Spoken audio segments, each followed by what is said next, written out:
Hello दोस्तों, आशा करता हूँ कि आप सारे ठीक हो, खुश हो, वेल हो, फाइन हो, गुड हो। तो फिर हम इस लेक्चर में importance and scope of application security, applications को सिक्योरिटी का इम्पोर्टेंस, इसके साथ साथ स्कोप, दो मेन एक्सपेक्ट्स के बारे में हम डिस्कस करेंगे। और ताकि आपका अंडरस्टैंडिंग भी बहुत अच्छी तरह बन सके एप्लीकेशन सिक्योरिटी के कंसेप्ट में। ठीक है, तो चलिए दोस्तों शुरू करते हैं। एक दोस्तों मेरे को आप मतलब हाईलाइट करना चाहता हूँ कि if you are new to this channel, please do a subscription, like and share the channel as soon as possible for getting the latest update regarding any cyber affairs।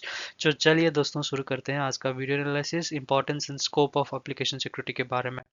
तो पहला है importance of application security. What sort of major importance in application security must and should have, and what are the things we have to do to protect our infrastructure from any kind of cyber threats. Okay, let us proceed further, and we'll be getting the detailed summary in point wise as well. Okay, one is all about the protection against cyber threats. Okay, so application are often the primary target of cyber attacks, such as even we can say malware, SQL injection, cross-site scripting, or even we can say a zero-day vulnerability. Okay, so a robust application security minimizes the risk. ठीक है, तो मतलब एक robust, जैसे कि मैं बोला, एक इम्पोर्टेंट, एक एक मूल्यवान या फिर शक्तिशाली, अगर शक्तिशाली सिक्योरिटी मेजर अगर लेंगे तो फिर हम इस साइबर अटैक्स या फिर एडवर्स रिस्क को प्रोटेक्ट कर सकते, प्रोटेक्ट यूजुअली कर सकते हैं any kind of cyber attack से। दूसरे में इंपॉर्टेंट पॉइंट में आएगा डाटा प्राइवेसी एंड इंटीग्रिटी। तो हर एक साइबर सिक्योरिटी एनालिस्ट या फिर जो भी साइबर सिक्योरिटी में काम कर रहा है, राइट, उनको तीन मेन एक्सेप्ट्स के बारे में जानना चाहिए। पहला है सी कॉन्फिडेंटियलिटी, उसके बाद इंटीग्रिटी एंड उसके बाद अवेलेबिलिटी। तो अगर ये तीन रह गया, ठीक है, तो फिर माइंड में स्थापित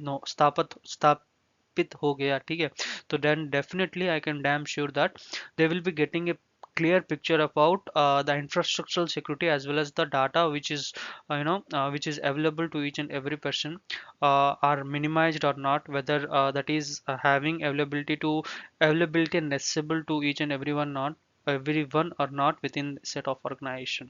So that's all about the privacy and integrity जो कि मैं बोला। लेकिन मैं अगर देखेंगे तो ऑफिशियल इंफॉर्मेशन और detail study application often handle sensitive user data. ठीक है, उसके साथ साथ जो कि पर्सनल डाटा हो गया, या फिर नहीं तो फाइनेंशियल डाटा हो गया, या फिर नहीं तो हमारा बिजनेस क्रिटिकल इंफॉर्मेशन हो गया, ठीक है, वो सारा एक्चुअली रखता है data privacy and integrity. So securing application and ensuring the confidentiality, integrity and availability of this data plays a very important and crucial role। ठीक है, उसके बाद कॉन्फिडेंटियलिटी जो कि मैं बोला, right, so each and every data is much more confidential, sensitive. Okay, availability में हर एक चीज का अवेलेबल रखना है, ठीक है। तो यूजुअली हमको ये मतलब स्थापन करना है कि वो डाटा जो है वो हमारा है, वो हमसे अगर कोई भूल हो गया तो फिर it leads to a cyber attack.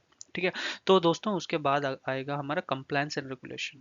तो कंप्लायंस एंड रेगुलेशन में दोस्तों हमें ध्यान में रखना चाहिए कि मेनी इंडस्ट्रीज, ठीक है, और governed bye strict compliance standard, जैसे कि हो गया जीडीपीआर, हो गया हिपा, हो गया या फिर पीसीएआई हो गया, या फिर डीएसएस हो गया एंड अदर। तो application security usually helps meet their requirement and avoid hefty penalties. ठीक है, उसके साथ साथ बिल्डिंग यूजर ट्रस्ट। ठीक है, तो secure application, okay, secure application foster trust among user and customer। उसके साथ breach can lead to a reputational damage, ठीक है, which is harder to recover from in competitive market। ठीक है, from in competitive market से। दूसरा है prevention of financial losses। So prevention of financial losses is all about attacks on insecure application can result in direct financial losses due to due to downtime। उसके साथ साथ ransomware payment और fraud as well। okay, in direct cost like legal fees and compensation claim। ठीक है, ये हो गया prevention of financial losses।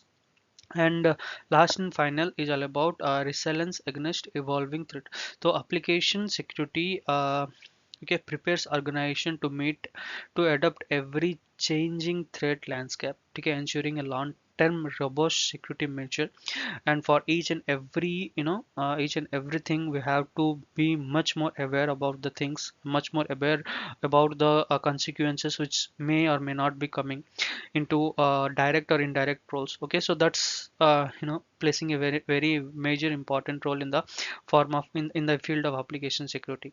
So चलिए दोस्तों, दूसरा में आएगा स्कोप ऑफ एप्लीकेशन सिक्योरिटी। तो यूजुअली स्कोप क्या है एप्लीकेशन सिक्योरिटी का, मैं इसमें बता देता हूँ। डेवलपमेंट प्रेजेस, जैसे कि हो गया encrypting secure coding practice during application security and application design, and उसके साथ साथ अब जब डिप्लॉयमेंट हो गया, ठीक है, वो यूजुअली होगा। उसके बाद conducting threat modelling and security code review अगर देखेंगे तो ये स्कोप है। टेस्टिंग फेज में अगर देखें तो performing penetration testing to identify the vulnerabilities using automated tool like static application security testing. उसके साथ साथ हम यूज कर सकते हैं डायनामिक एप्लीकेशन टेस्टिंग। ठीक है, ये दोनों टेस्टिंग फेज में यूजुअली दोस्तों आएगा। डेवलपमेंट फेज में अगर देखेंगे तो securing the environment where application are hosted. ठीक है, उसके साथ साथ इंक्लूड होता है हमारा वेब सर्वर्स हो गया, या फिर एपीआईज हो गया, या फिर हमारा हो गया डाटाबेसेस हो गया। ठीक है, वो डिप्लॉय करता है एप्लीकेशन फायरवॉल, या फिर जैसे कि हो गया एप्लीकेशन सिक्योरिटी में वैफ का जरूरी है, एम्प्लॉइंग एप्लीकेशन फायरवॉल स्वैफ। ठीक है, उसके उसके साथ साथ run time application self protection. तो पोस्ट डिप्लॉयमेंट अगर देखेंगे तो continuous monitoring after deployment, patch and upgradation, incident response, user access management. Okay, उसके साथ implementing secure authentication authorize mechanism जो कि एमएफए। ठीक है, मैं पिछला वीडियो में प्रिविलेज्ड एक्सेस मैनेजमेंट के बारे, सिक्योर मैनेजमेंट के बारे में भी डिस्कस किया था, वो आप एक बार देख लीजिए। उसमें इन डिटेल एक्सप्लेनेशन के साथ मतलब बहुत अच्छी तरह समझाया हूँ। If you like you can go through that. उसके बाद awareness and training, third party integration, ये दोनों भी जरूरी है। एंड फाइनली एमर्जिंग टेक्नोलॉजी, ये यूजुअली जरूरी है दोस्तों, स्कोप रखता है एप्लीकेशन सिक्योरिटी में।